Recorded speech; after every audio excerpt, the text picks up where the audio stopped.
There's a reason religion tells you what to think before you ever learn how to think. Because once you know how to think, it loses you. Faith doesn't grow from curiosity, it grows from repetition. From hearing the same stories, week after week, before you even know what they mean. From bedtime prayers, whispered before you understand death. From guilt before comprehension, obedience before reasoning. Children aren't born quoting scripture. They're born asking questions. What is that? Why is this? How does it work? But somewhere along the way, those questions meet a wall. Not an answer, a warning. Don't ask that, just believe. And that's where faith takes root, not in discovery, but in silence. Because silence is how belief survives. It's how myths become memories, and memories become doctrine. The less you question, the more it feels true. The more it's repeated, the more it feels sacred. Until one day, you don't even notice that what you believe isn't something you discovered, it's something you inherited. But what happens when the silence breaks? When curiosity comes back? When the same brain that memorized verses starts to analyze them? It's not rebellion, it's not arrogance, it's honesty. Because the moment you start asking, wait, how do we know this? The answers stop sounding divine. You start seeing how every explanation bends under its own weight, how every miracle turns vague under light, how every absolute truth depends on not being questioned. Faith thrives in darkness, it breathes in certainty, it feeds on repetition, but silence breaks the moment you think critically. And when that happens, when belief finally faces the same scrutiny we give everything else, it doesn't evolve, it collapses. That's not cruelty, that's clarity. And clarity has always been the one thing religion cannot survive. The system of obedience. Religion isn't built to discover truth. It's built to protect it, or at least, to protect what it claims is truth. Every structure, every ritual, every sermon is designed around one principle. Obedience first, understanding later. You're not invited to examine, only to accept. You don't debate a holy book, you defend it. You don't question the preacher, you quote him. And if you ever dare to ask why, you're told that faith doesn't need a reason, that questions are what lead people astray. Over time, obedience becomes a virtue, and doubt becomes sin. That's not education, that's programming. It's the same technique used by every system that fears collapse. Repeat the narrative until it becomes self-evident. Say it enough times, and it stops sounding like an idea, it starts sounding like reality. That's how belief is built, not on evidence, but on repetition reinforced by emotion. This system rewards compliance and punishes curiosity. Those who question are labeled lost, broken, even dangerous. And those who stay silent are praised as strong in faith. But strength isn't measured by how tightly you can cling to an idea, it's measured by how honestly you can test it.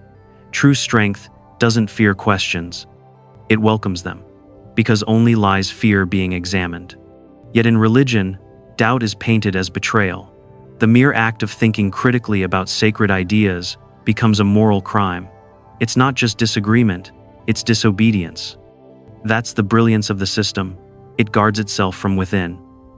You don't need external control when believers learn to police their own thoughts. They censor themselves before anyone else ever has to. And once that conditioning sets in, it's hard to escape. Every moment of uncertainty feels like failure. Every flicker of skepticism feels like danger.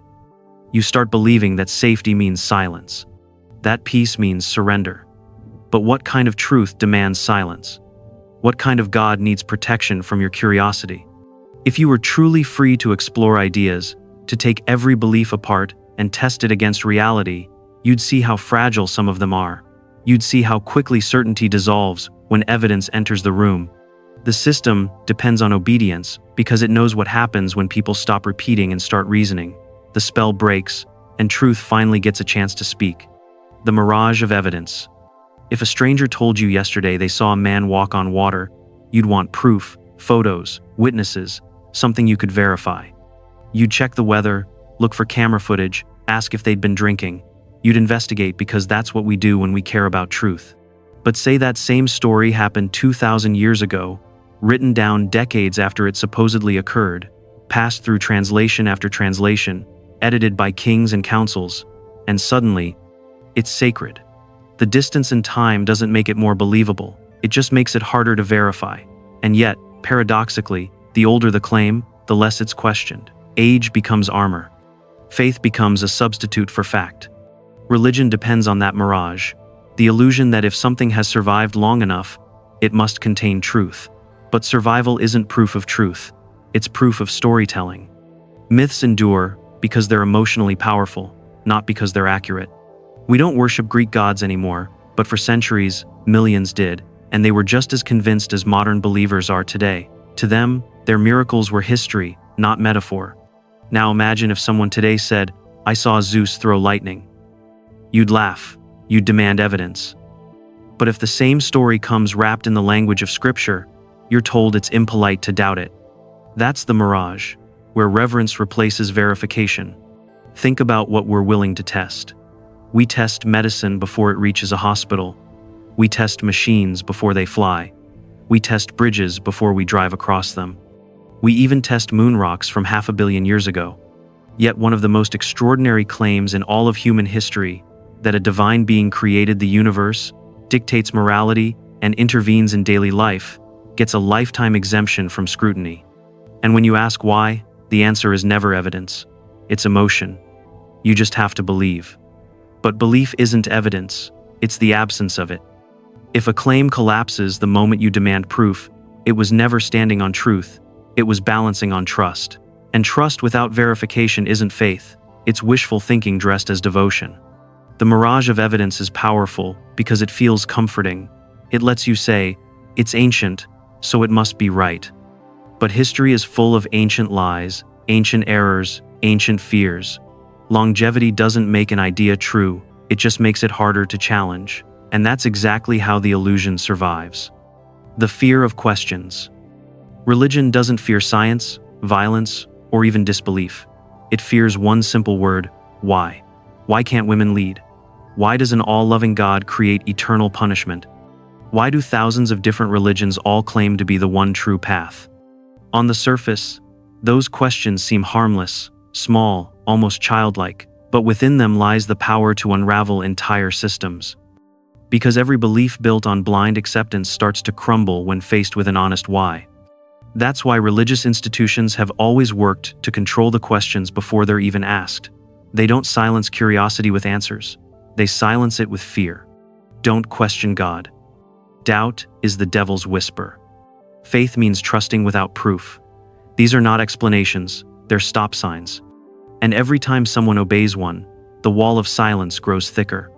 What religion understands better than most is that truth doesn't need protection, but belief does. The moment you start asking why, you begin to notice the cracks. Why does a perfect being need constant worship? Why is eternal punishment necessary for temporary mistakes?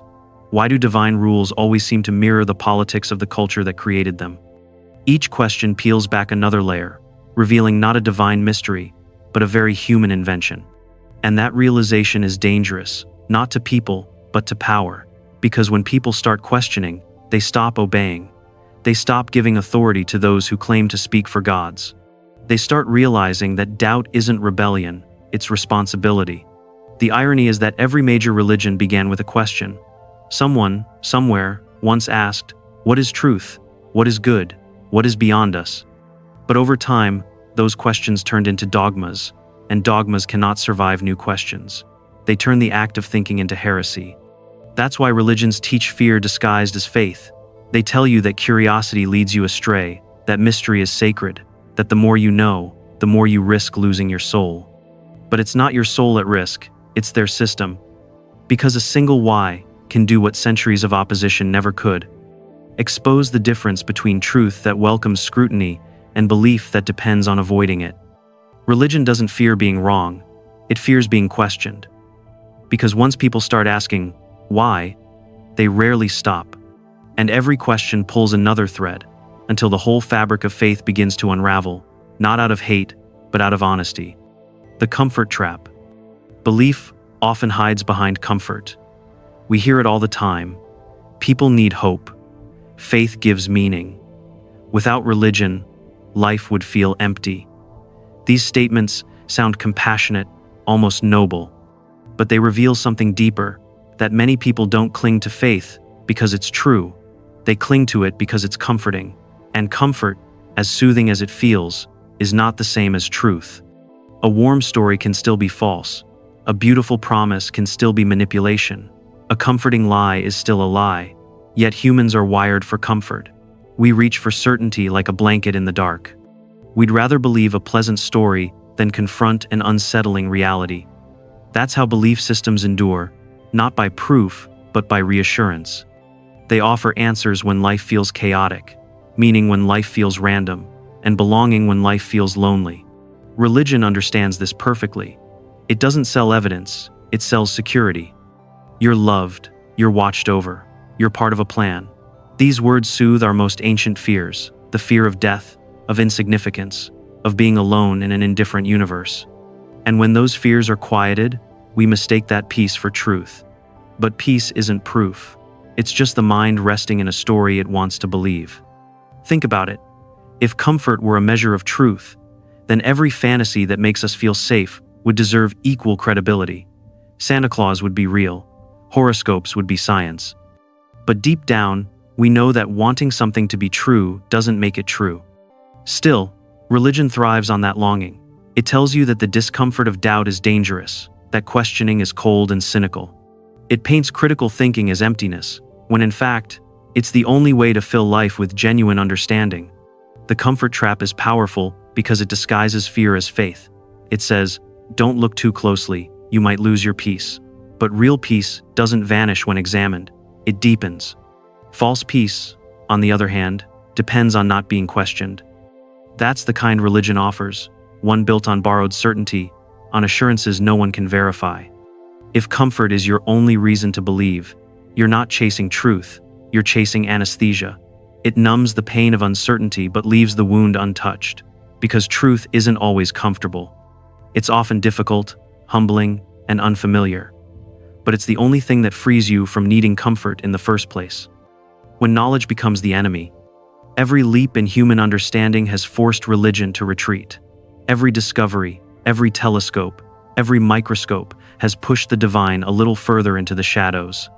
The Earth wasn't the center of the universe. It was just another planet orbiting an average star. Species weren't created in a week. They evolved over billions of years through natural selection.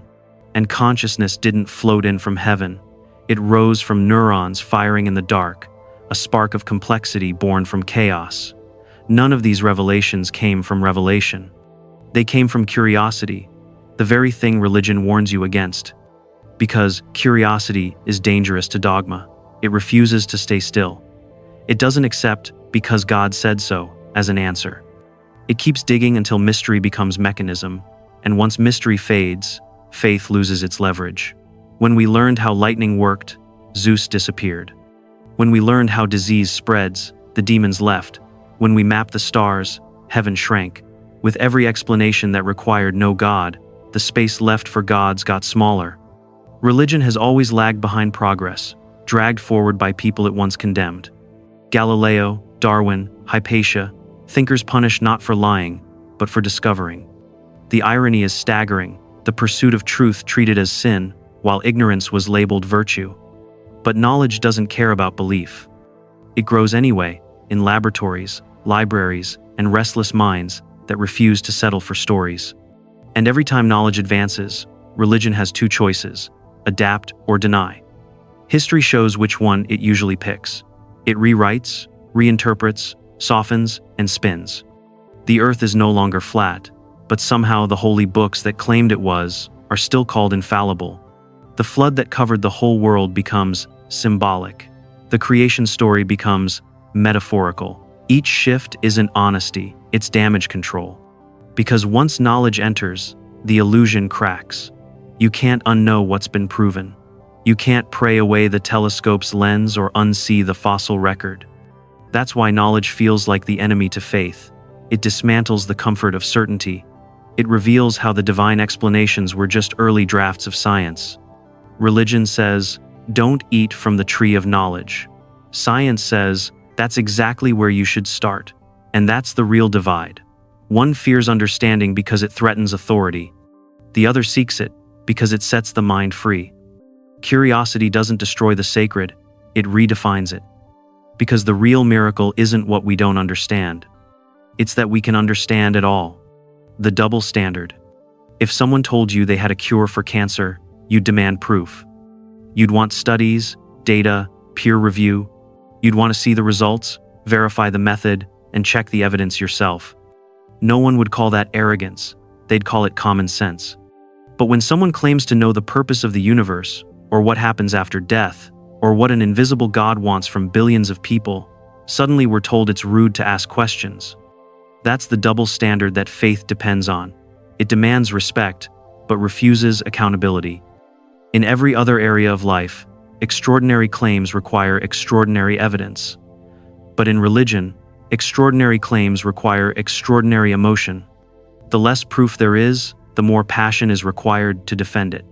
It's an upside-down logic. The weaker the foundation, the louder the conviction. And society enables it.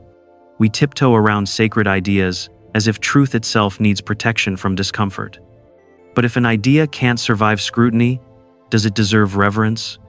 Critical thinking flips that. It doesn't grant automatic respect. It lets respect be earned. When a scientist presents a theory, it's tested, challenged, even mocked. And yet, if it survives the process, it gains legitimacy. That's real respect, the kind that's built, not demanded. But religion skips the testing stage entirely. It starts with truth, forbids the experiment, and then punishes anyone who doubts the result. Imagine any other field operating like that. A doctor saying, "Don't ask how this medicine works, just have faith." A pilot saying, "I don't follow instruments, I pray instead." You wouldn't trust them for a second. Yet billions trust religious leaders who claim absolute knowledge without a single shred of verifiable proof. This is how faith maintains its immunity. It hides behind words like sacred and holy, as if those are shields against investigation. But sacredness isn't evidence, it's branding. And the moment you treat those claims like any other, the illusion breaks. Religion often says, you can't prove God doesn't exist. But that's not how proof works. The burden isn't on the skeptic to disprove, it's on the believer to demonstrate. That's how we treat every claim except this one. That's the double standard. In science, doubt is progress. In faith, doubt is treason. One says, question everything. The other says, obey and be blessed. But truth doesn't need obedience. It only needs curiosity. And if asking for evidence is offensive, maybe the offense lies not in the question, but in the answer that never comes. The collapse of certainty. Religion sells certainty. It promises answers to the deepest, most terrifying questions humans can ask. Why we're here, what happens when we die, what it all means. It gives you a manual for existence, a sense of order in a chaotic world, and for many, that feels like strength. But certainty without proof isn't strength, it's fear wearing a mask.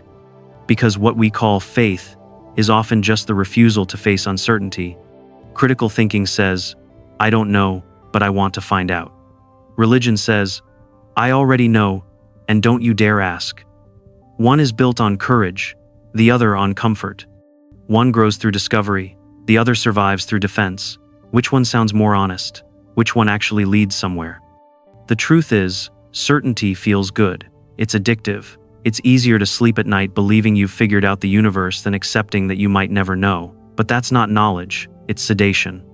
And like any sedative, it dulls curiosity, it numbs fear, it makes ignorance feel safe. The irony is that real truth-seeking begins with uncertainty. Every scientific breakthrough, every philosophical insight, every step forward in human understanding started with someone saying, I don't know, but let's explore. Religion reverses that process. It starts with the conclusion and works backward to justify it. It trains people to see doubt as danger, when doubt is actually the beginning of wisdom. When you're certain you already have the answers, you stop looking for better ones. That's why dogma doesn't evolve, it fossilizes. Certainty is fragile because it depends on never being tested. That's why questions feel threatening in religious contexts. They expose the cracks. A single, what if, can shake an entire worldview built on, because I said so. But uncertainty isn't a weakness. It's a door. It's the willingness to walk into the unknown, trusting evidence, not authority, to guide you. The collapse of certainty doesn't lead to despair. It leads to liberation. When you admit you don't know, you become open to reality instead of illusion. You stop defending beliefs and start discovering truths. That's not losing faith, that's gaining freedom. Because it's not doubt that kills belief, it's honesty. And once you choose honesty over certainty, you stop needing answers that were never real to begin with. The quiet revolution. Most people don't abandon religion through anger. They don't storm out of churches or burn their scriptures in protest. Most simply, drift away, quietly, slowly. They start to see through the cracks, not because they want to rebel, but because they want to understand. They don't lose faith overnight, they outgrow it through clarity. It's not bitterness that makes them leave, it's honesty. They simply stop finding the answers convincing. And that's how the spell breaks, not with rebellion, but with realization. It starts with one small thought. What if I'm wrong? That single question has ended more dogmas than wars ever could. Because once you ask it sincerely, without fear, something shifts. The walls that kept your mind contained begin to loosen. You realize that doubt isn't corruption, it's curiosity trying to breathe. And that question isn't dangerous, it's sacred. Because it leads you toward reality. Truth doesn't fear inspection, only lies do. Every honest question is an act of reverence, not to a deity, but to existence itself, to the universe that doesn't demand your worship, only your awareness. The quiet revolution doesn't happen in protests or debates. It happens in living rooms, in libraries, in late-night thoughts when the noise finally stops. It happens when someone realizes they no longer need a cosmic parent to tell them what's right. That morality doesn't require mythology. That meaning doesn't require obedience. That purpose can be chosen, not assigned. It's not loud. It's not angry. It's peaceful. It's the kind of freedom that doesn't shout. It exhales. The quiet revolution begins when you stop defending inherited beliefs and start defining your own. When you stop fearing questions and start following them wherever they lead. And once you begin, there's no going back. The stories lose their spell, the rituals lose their power, and the fear that once kept you obedient turns into compassion for those still trapped by it. Because you understand, you were there once too. The quiet revolution isn't about destroying religion, it's about removing its monopoly on truth. It's the gentle awakening that happens when people realize they don't need faith to be moral or a God to be good. They only need clarity. And clarity is contagious. It spreads quietly, from mind to mind, from generation to generation, until eventually, belief gives way to understanding, and obedience gives way to thought. That's how progress always begins. Not with a shout, but with a question whispered into the dark. What if I'm wrong? If this made you pause, if it made you look at something you've always accepted and suddenly see it in a new light, don't stop here. Let that curiosity keep pulling at the thread. Keep asking, keep testing. That's not rebellion. That's growth. It's not about tearing something down. It's about uncovering what's real beneath what you were told. Because questioning isn't the end of faith, it's the beginning of freedom. The moment you stop fearing your own thoughts, you stop living in someone else's story. You stop letting ancient words define a modern mind. And for the first time, you begin to trust something more powerful than any scripture, your own ability to think. Religion fails the second you start asking questions. It can survive fear, control, even contradiction, but it can't survive clarity. Once you see the difference between believing and knowing, between comfort and truth, between obedience and understanding, the illusion falls apart quietly, almost gently. And here's the best part. Once you start, you never have to stop. The search for truth doesn't end. It expands. It becomes a way of living, a way of seeing. So if something in this video made you pause, made you think, or made you just a little more awake, that's exactly where the journey begins. Subscribe to Unfaithful Logic, where belief meets reason, and reason always wins. Because thinking isn't dangerous, it's divine.